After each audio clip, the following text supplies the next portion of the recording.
Aloha, dear hearts. Well, I'm back. I'm at the entrance of our acre that is our cushion. And it's just so beautiful right here at the entrance. So perfect. And that brings us to the theme of this video, perfection.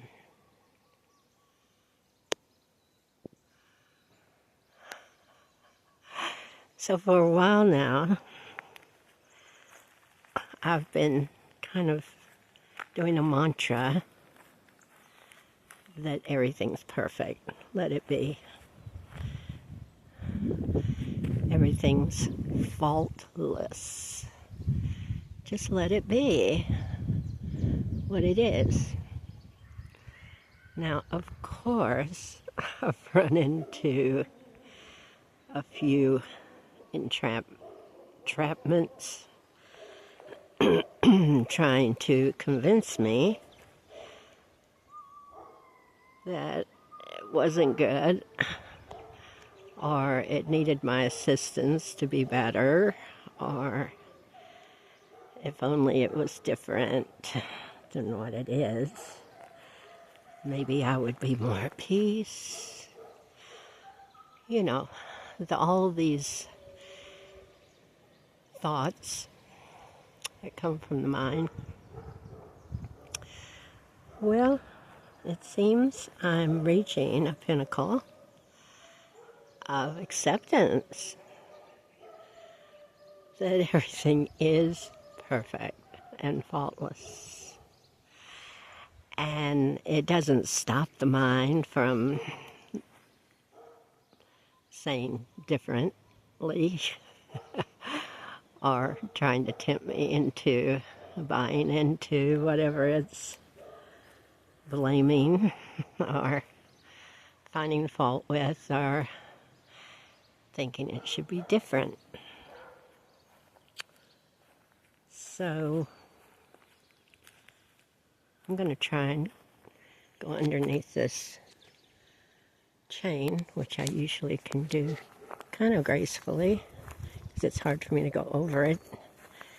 So if everyone will just bear with me, because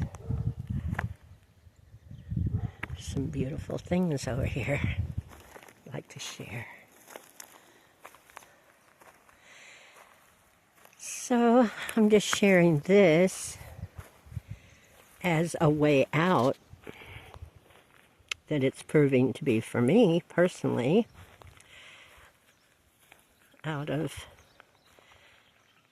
a lot of turmoil, frustration, blaming, criticizing,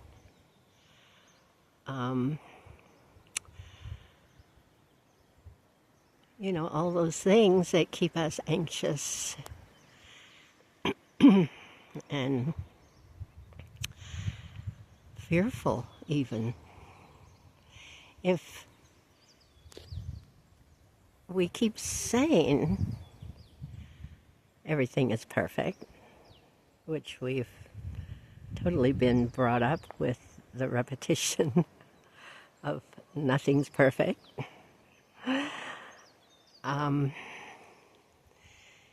it will sink in because it's reality.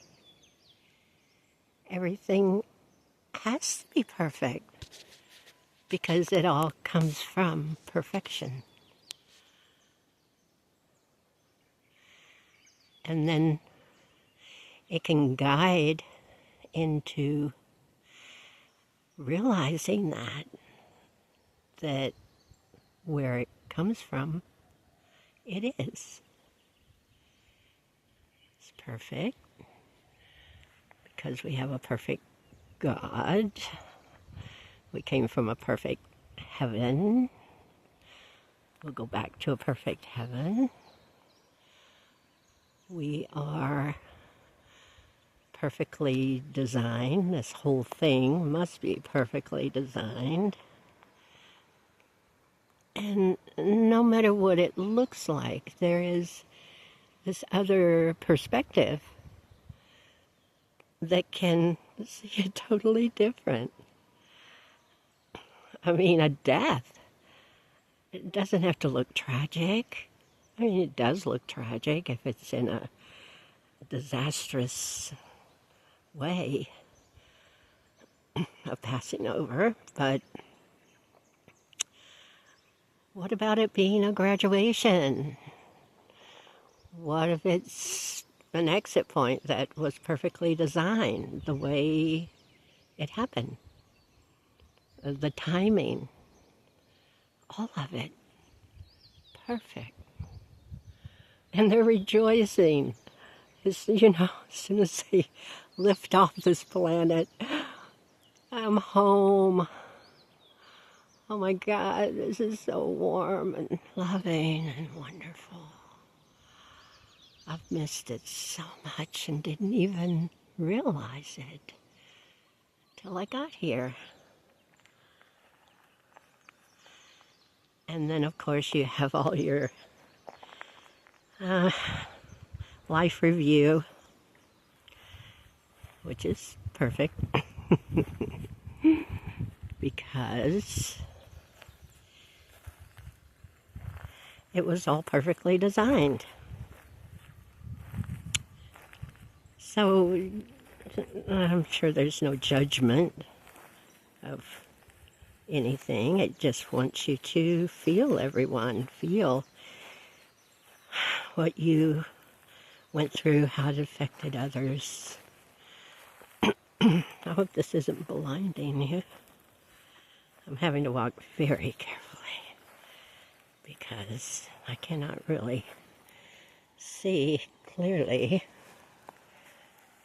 where the ground is. I just want to get over to the shade. Okay. So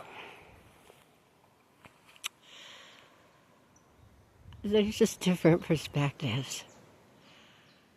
And what I'm sensing and feeling and knowing is that seeing it all as perfect is the best real perspective to have.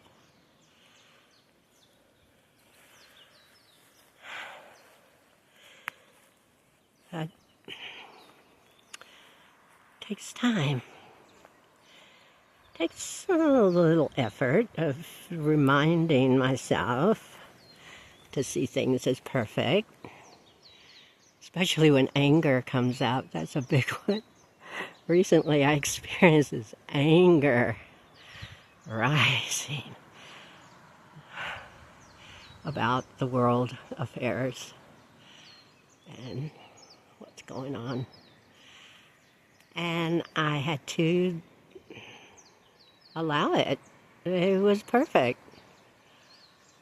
It's okay. I can, feel anger. But then this other perspective is knocking on the door, and I let it in. And I could see clearly that it's just all perfect for greater good. It's all working together for good. And I think it's freedom, real freedom, when we look at everything as perfect. And just keep coming back to that. You're going to steer off. You're going to buy into what the mind's, the mind doesn't. It thinks it knows what's good, what's bad. But then someone else comes along and sees what you saw as good as bad. So how could it be perfect? It's not perfect. It's also changeable. Perfection is to me, just locked in. Where else could it go? Can't go backwards or forwards because it's perfect. So I just wanted to share that. And know that sending you all my love in my little fairyland from my fairyland. Wishing you a beautiful life of perfection as it already is.